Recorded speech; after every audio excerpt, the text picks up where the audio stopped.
Chemistry शिक्षा bye रश्मि ma'am. तो कैसे हो आप सब? आज हम शुरू करेंगे बहुत ही इंटरेस्टिंग और important topic that is reaction mechanism. First of all I would like to dedicate it to Atiq sir. Sir आपने पढ़ाया था इसलिए मुझे थोड़ा सा आता है, ठीक है, क्योंकि आपने बहुत ही अच्छे से पढ़ाया था। ठीक है, तो शुरू करते हैं हम। Reaction mechanism, what is mechanism of any reaction? The detailed sequential study of all the steps taking place in any reaction is known as mechanism of the reaction. For example, इधर देखो, एक कोई रिएक्टेंट है और वो convert करके कोई product बना रहा है बी, ठीक है। हो सकता है वो एक स्टेप में हो जाए और हो सकता है पहले जो है ए रिएक्ट करके कोई इंटरमीडिएट बनाए और वो इंटरमीडिएट जो है किसी और रिएक्टेंट के साथ रिएक्ट करके प्रोडक्ट बनाए, ठीक है। तो ये क्या हो रहा है, दो स्टेप में हो रहा है और ये दो स्टेप्स क्या हैं, एलिमेंट्री स्टेप्स हैं उस रिएक्शन के, ठीक है। तो इन स्टेप्स की डिटेल स्टडी करना, उसी को हम क्या बोलते हैं, मैकेनिज्म ऑफ दैट रिएक्शन। तो आज हम शुरू करेंगे सब्स्टिट्यूशन रिएक्शन, ठीक है। सब्स्टिट्यूशन रिएक्शन क्या होता है? पहले तो हम इसको एक सिंपल एग्जांपल से समझेंगे और फिर कमिंग टू द डेफिनेशन, उसके बाद हम डेफिनेशन पढ़ेंगे। सिंपल एग्जांपल से अगर मैं आपको समझाऊं तो फॉर एग्जांपल आपके पास क्या है, सैमसंग का फोन है, फिर आपको आपकी मम्मी ने क्या है, आईफोन दिलवा दिया। तो आपने क्या करा, सैमसंग को रिप्लेस कर दिया, सब्स्टिट्यूट कर दिया, किससे, आईफोन से। पुरानी चीज को हटाया, नई चीज को लगाया। और रिप्लेस क्यों करा? क्योंकि आईफोन जो है वो सैमसंग से क्या है, बेटर है, ठीक है। तो और एग्जाम्पल देती हूँ मैं। फॉर एग्जाम्पल मैं कोचिंग इंस्टीट्यूट में पढ़ा रही हूँ, ठीक है। जब मुझसे कोई अच्छा टीचर कोचिंग वालों को मिल जाएगा तो वो क्या कहेंगे, भाई आपकी जरूरत हो गई है खत्म, आप जाओ, रिप्लेस हो गए हो, ठीक है। तो मुझे वो क्या करेंगे, रिप्लेस कर देंगे, सब्स्टिट्यूट कर देंगे। What is this? Substitution reaction. कोई लड़का है, उसकी कोई गर्लफ्रेंड है, ठीक है, जब उसको उससे ज्यादा सुंदर गर्लफ्रेंड मिल जाएगी तो वो पुरानी वाली को क्या करेगा, रिप्लेस कर देगा, सब्स्टिट्यूट कर देगा। इसी को हम क्या बोलते हैं, सब्स्टिट्यूशन रिएक्शन, ठीक है। When an atom replaces another group of atom then it is called as substitution reaction, ठीक है। जब रिएक्टेंट में से कोई एटम रिप्लेस हो जाता है किसी और एटम से तो उसी को हम बोलते हैं सब्स्टिट्यूशन रिएक्शन। क्लियर? ठीक है। अब जो सब्स्टिट्यूशन रिएक्शन जो है वो तीन टाइप की हो सकती है। तीन टाइप की कौन कौन सी हो सकती है? First is nucleophilic substitution reaction, ठीक है, नाम से पता चल रहा है न्यूक्लियोफिलिक सब्स्टिट्यूशन रिएक्शन।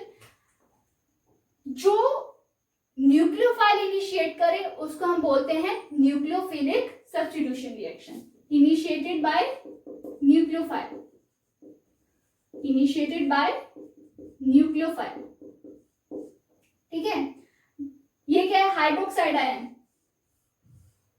ये एक न्यूक्लियोफाइल है, ये अटैकिंग ग्रुप है।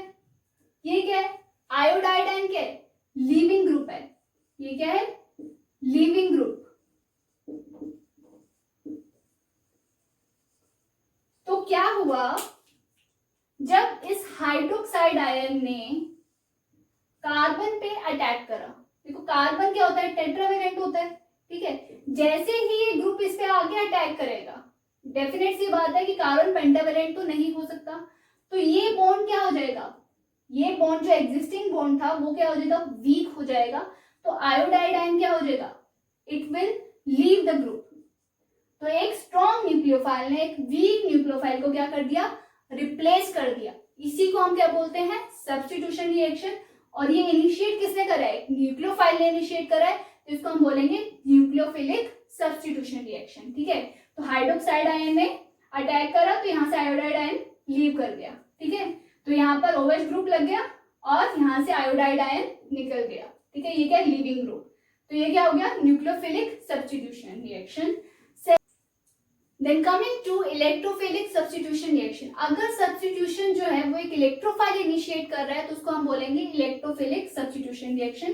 फॉर एग्जाम्पल यहाँ पर हाइड्रोजन जो है वो क्या है, एक इलेक्ट्रोफाइल ई ग्रुप से रिप्लेस हो गया, तो इसको हम बोलेंगे इलेक्ट्रोफिलिक सब्स्टिट्यूशन रिएक्शन, ठीक है। अब पॉइंट इज अटैक किसने करा, क्या इलेक्ट्रोफाइल ने अटैक करा? नो, इलेक्ट्रोफाइल ने अटैक करेगा। देखो इलेक्ट्रोफाइल खुद क्या है, इलेक्ट्रॉन डेफिशिएंट स्पीशीज है, ठीक है। तो देने वाला अटैक करता है, ना कि लेने वाला। तो यहाँ पर हुआ क्या होगा, यहाँ पर जो पाई इलेक्ट्रॉन डेंसिटी है वो क्या हुई होगी, शिफ्ट हुई होगी। ठीक है, पाई इलेक्ट्रॉन डेंसिटी शिफ्ट हुई। ठीक है, इलेक्ट्रॉन यहाँ पर आए, यहाँ पर पॉजिटिव चार्ज आया और फिर इसने क्या फर्दर इलेक्ट्रोफाइल पे अटैक करा। तो यहाँ पर जो है H जो है वो E ग्रुप से रिप्लेस हो गया। ठीक है, उल्टी डायरेक्शन में दिखाना, एरो ऑफ डायरेक्शन। ठीक है, एरो क्या बताती है, डायरेक्शन बताती है, वो सही होनी चाहिए। ठीक है, उसके बाद है थर्ड है फ्री रेडिकल सब्स्टिट्यूशन रिएक्शन। अगर सब्स्टिट्यूशन एक फ्री रेडिकल इनिशिएट कर रहा है तो उसको हम बोलेंगे free radical substitution reaction. For example यहाँ पर X क्या है, एक कोई हेलोजन है, इसको क्या है H ग्रुप से रिप्लेस कर दिया और ये बीच में क्या है, free radical initiator, free radical initiator. तो इसको हम क्या बोलेंगे, free radical substitution reaction. Now coming to nucleophilic substitution reaction, इसको हम शॉर्ट में एसएन रिएक्शन बोल देते हैं। एसएन मतलब न्यूक्लियोफिलिक सब्स्टिट्यूशन रिएक्शन। ठीक है, तो मैंने एक्सप्लेन तो कर ही दिया। ये क्या है, एक न्यूक्लियोफाइल है, हाइड्रोक्साइड आयन का एक न्यूक्लियोफाइल है। यहां पर ये क्या है, ओल्ड बॉन्ड।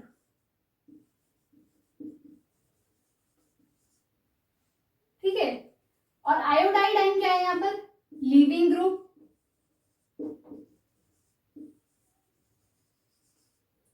तो जब हाइड्रोक्साइड आयन ने अटैक करा कार्बन पे तो उसकी टेट्रावेलेंसी क्या होगी, वॉयलेट होगी। 5 ग्रुप आके लग रहे थे ना, तो ये बॉन्ड क्या हो गया, वीक हो गया। तो ये क्या करेगा, ब्रेक करेगा। ठीक है, तो हाइड्रोक्साइड आयन ने रिप्लेस कर दिया किसको, आयोडाइड आयन को। तो यहाँ पर क्या एक न्यू बॉन्ड फॉर्म हुआ, कार्बन और हाइड्रोक्साइड आयन। ठीक है, कार्बन और ऑक्सीजन के बीच में एक न्यू बॉन्ड फॉर्म हुआ। तो इसको हम क्या बोलेंगे, न्यूक्लियोफिलिक सब्स्टिट्यूशन रिएक्शन। और ये क्या था, लिविंग ग्रुप। तो when a strong nucleophile replaces a weak nucleophile then it is called as nucleophilic substitution reaction। अब जो न्यूक्लियोफिलिक सब्स्टिट्यूशन रिएक्शन है वो 3 फेज से हो सकती है। वो कौन सी 3 फेज है, डिसोशिएटिव मैकेनिज्म, कंसर्टेड मैकेनिज्म और एसोसिएटिव मैकेनिज्म। ठीक है, पहले तो हम एसोसिएटिव देख लेते हैं। एसोसिएटिव नाम से पता चल रहा है, एसोसिएट करना। ठीक है, तो कार्बन की जो है टेट्रावेलेंसी होती है, अगर एक 5वां ग्रुप आके उस पर लग जाएगा तो उसकी टेट्रावेलेंसी क्या हो जाएगी, वॉयलेट हो जाएगी। तो इस केस में एसोसिएटिव मैकेनिज्म तो पॉसिबल नहीं है। उसके लिए कंडीशन क्या थी, carbon should have vacant orbital. Carbon के पास अगर वेकेंट ऑर्बिटल होता तो एसोसिएटिव मैकेनिज्म पॉसिबल होता, पर उसके पास वेकेंट ऑर्बिटल नहीं है तो उसमें एसोसिएटिव मैकेनिज्म तो नहीं होगा। Then coming to concerted mechanism. Concerted mechanism देखते हैं, इसको हम SN2 रिएक्शन भी बोल देते हैं। SN2 मतलब हाइड्रोक्साइड आयन जो है वो सबस्ट्रेट पे आके अटैक भी कर रहा है और लीविंग ग्रुप जो है वो लीव भी कर रहा है। ठीक है, bond making and bond breaking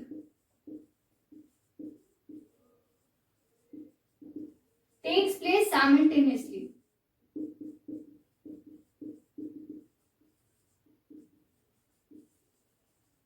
पुराना बॉन्ड टूट रहा है और नया बॉन्ड फॉर्म हो रहा है, उसी को हम बोलते हैं SN2 मैकेनिज्म। क्या मतलब है, attacking group attacks, attacking group attacks, leaving group leaves simultaneously. तो इसको हम क्या बोलेंगे, कंसर्टेड मैकेनिज्म। ठीक है, देन डिसोशिएटिव मैकेनिज्म, इसको हम बोलते हैं SN1 रिएक्शन। SN1 reaction. ठीक है, इसमें क्या होता है, पहले तो लिविंग ग्रुप लीव कर जाएगा। लिविंग ग्रुप अगर लीव कर गया इलेक्ट्रॉन पेयर लेके, ठीक है, आयोडाइड आयन लीव कर गया, उसने इलेक्ट्रॉन पेयर ले लिए, तो कार्बन पे क्या चार्ज आएगा, पॉजिटिव चार्ज। तो यानी कि क्या फॉर्म हुआ, कार्बोकेटाइन फॉर्म हुआ। उसके बाद न्यूक्लियोफाइल ने अटैक करा कार्बोकेटाइन पे, तो इसको हम बोलेंगे SN1 रिएक्शन। ठीक है, leaving group leaves, first step में तो ये होगा, लिविंग ग्रुप लीव करेगा, then attack of nucleophile takes place, attack of nucleophile takes place. देखो दिख रहा है डिफरेंस, यहीं से दिख रहा है। यहाँ पर जो बॉन्ड मेकिंग था और बॉन्ड ब्रेकिंग था वो एक ही स्टेप में हो रहा था, यहाँ पर क्या है, दो स्टेप में हो रहा है। पहले तो लिविंग ग्रुप लीव करा और फिर क्या है, अटैक ऑफ न्यूक्लियोफाइल हुआ to form the final product. तो हम डिस्कस करेंगे अब difference between SN1 mechanism and SN2 mechanism. Now coming to the difference between SN1 and SN2, nucleophilic substitution unimolecular. कैसे इसको रीड करेंगे, न्यूक्लियोफिलिक सब्स्टिट्यूशन यूनिमॉलिक्यूलर, 1 के लिए यूनिमॉलिक्यूलर, न्यूक्लियोफिलिक सब्स्टिट्यूशन बायमॉलिक्यूलर, ठीक है, न्यूक्लियोफिलिक सब्स्टिट्यूशन बायमॉलिक्यूलर, 2 के लिए बायमॉलिक्यूलर। इसको देखो मैं एक एग्जांपल से समझाती हूँ, ठीक है। मान लो आपको करनाल से दिल्ली जाना है, तो आपने क्या दो स्टेप्स पे वो रिएक्शन करी। पहले तो आप करनाल से पानीपत गए बस में, ठीक है, और फिर पानीपत से दिल्ली गए आप ट्रेन में, ठीक है। तो करनाल से जब पानीपत गए बस में तो वो क्या हो गया, स्लो स्टेप हो गया, ठीक है, और पानीपत से दिल्ली गए ट्रेन में, वो क्या हो गया, फास्ट स्टेप हो गया। और मैंने बताया था slow step is the rate determining step. किसी भी रिएक्शन का जो रेट है वो कौन डिसाइड करता है, स्लो स्टेप डिसाइड करता है, ठीक है। स्लो स्टेप क्यों डिसाइड करता है, फॉर एग्जाम्पल आपने कार बनानी है, ठीक है, आपने कार बना तो दी, ठीक है, पहले तो एक जगह पे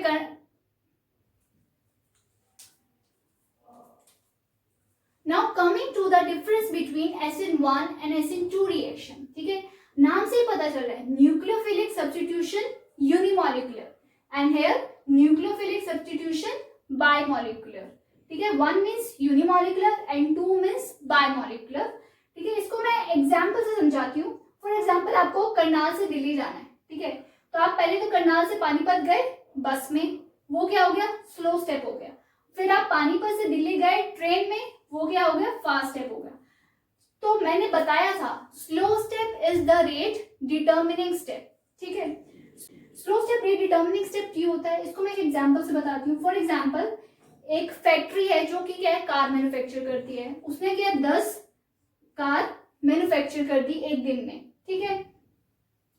तो उसने मैन्युफैक्चर कर दी, उसके बाद वो कार क्या है, पेंट होने गए, तो दूसरी जगह पे क्या हो रही है, वो पेंट हो रही है, पर उसकी स्पीड क्या है, स्लो है पेंट करने की, ठीक है। तो उसने क्या 5 कार जो है पेंट कर दी। एट द एंड मार्केट में कितनी कार जाएंगी, 5 ही तो जाएंगी, बिना पेंट के तो वो नहीं जा सकती है ना। तो रिएक्शन का रेट कौन डिसाइड कर रहा है, स्लो स्टेप डिसाइड कर रहा है, ठीक है। तो यहाँ पर क्या है, स्लो स्टेप क्या है, ये वाला करनाल से पानीपत जो कि आप बस में गए, ठीक है। तो रेट ऑफ रिएक्शन, तो अगर रेट ऑफ रिएक्शन एक मॉलिक्यूल पे डिपेंड कर रहा है तो उसको हम बोलेंगे न्यूक्लियोफिलिक सब्स्टिट्यूशन यूनिमॉलिक्यूलर। यहाँ पर रेट ऑफ रिएक्शन जो है वो किस पे डिपेंड कर रहा है, एक रिएक्टेंट की कॉन्सेंट्रेशन पे, उसी को हम बोलेंगे nucleophilic substitution unimolecular. Constant of proportionality की जगह हम क्या लगाएंगे, कांस्टेंट।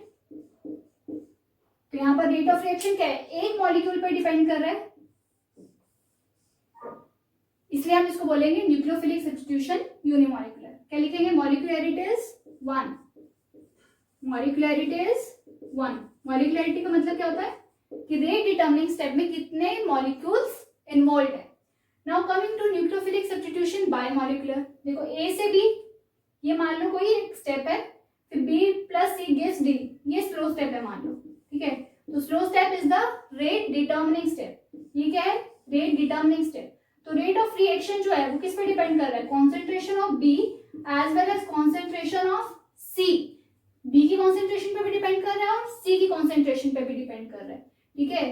तो कांस्टेंट ऑफ प्रोपोर्शनलिटी हटा के हम क्या लगाएंगे, कांस्टेंट B एंड C। तो यहाँ पर रेट ऑफ रिएक्शन जो है वो 2 मॉलिक्यूल्स पे डिपेंड कर रहा है, B पे भी और C पे भी, इसलिए इसको हम बोलेंगे हम न्यूक्लियोफिलिक सब्स्टिट्यूशन बायमॉलिक्यूलर, ठीक है। यहाँ पर मॉलिक्यूलैरिटी क्या होगी, मॉलिक्यूलैरिटी विल बी 2, मॉलिक्यूलैरिटी इज 2, ठीक है। तो नाम डिफरेंस पता चल गया आपको कि इसको SN1 क्यों बोलते हैं और इसको SN2 क्यों बोलते हैं। SN1 मतलब जब रेट ऑफ रिएक्शन एक मॉलिक्यूल पे डिपेंड करे, और SN2 मतलब जब रेट ऑफ रिएक्शन दो मॉलिक्यूल्स पे डिपेंड करे. So next we will continue in the further lecture. Till then, stay tuned with IIT Chemistry Shiksha by Rashmi ma'am. And if you like it, then please don't forget to subscribe it and please share it with other people also. क्योंकि पढ़ेंगे हम सब तो बढ़ेगा India.